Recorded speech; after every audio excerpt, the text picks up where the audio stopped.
North Korea's nuclear missile provocations continue to dominate global headlines.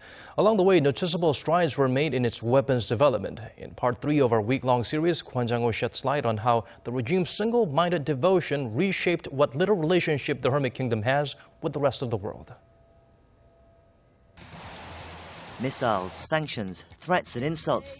It's been an eventful year on the Korean peninsula, bringing new norms to the North Korea situation. The regime stunned the world with unexpected advancements in its nuclear weapons capabilities, now seemingly able to reach the US mainland. The assassination of the North Korean leader's half-brother Kim Jong-nam also drove home the terrifying nature of the regime. But as Pyongyang raised the stakes, the international community elevated pressure on the regime. The United Nations Security Council passed 3 new resolutions on North Korea, imposing unprecedented levels of sanctions over its continued provocations.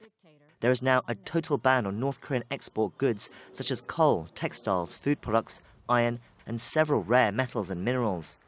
Meanwhile, North Korea's imports of petroleum products have been slashed to 10%, and supply of crude oil has been capped. Even China, North Korea's greatest ally, has shown it's willing to cooperate with the international community by approving and complying with UN sanctions. This seems to have caused the relationship between Pyongyang and Beijing to fray, with North Korean leader Kim Jong-un seemingly rejecting an audience with the special envoy from China, unlike previous instances. But perhaps the figure who's been fueling Pyongyang's insecurity the most is arguably the new tenant of the White House. Whereas previous US presidents have generally avoided goading the regime, Donald Trump has been openly belligerent with threats of fire and fury, and even calling Kim Jong-un Rocket Man on the floor of the United Nations. And not one to back down, North Korea has said it will destroy the US, starting with the island of Guam, and reciprocated the name-calling, describing Trump as a dotard, meaning senile old man. So far, threats have remained just as that, bombastic statements and tweets with no tangible movement towards conflict. But the nature of this relationship leaves uneasy questions going into 2018. Never since the Korean War has war been mentioned as much as in 2017.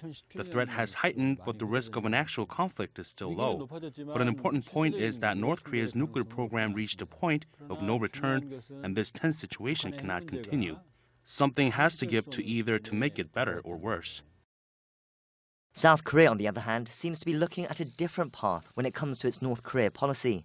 May brought a change in government, and it was hoped that Moon Jae-in's Liberal administration would be able to re-establish ties with the North after they were severed by the previous government. But despite efforts to reach out, Pyongyang has rejected all approaches, other than a few sporting occasions. Pyongyang said the offers were all disingenuous, as those proposals to reconnect came at the same time Seoul pushed for stronger sanctions. So what about North Korea? What will its resolutions be for 2018?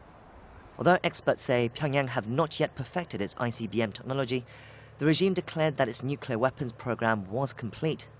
All eyes will be on Kim Jong-un's annual New Year address and whether he will use that assertion as a bargaining chip to open doors towards talks. It looks like Kim will throw the ball into the court of the international community.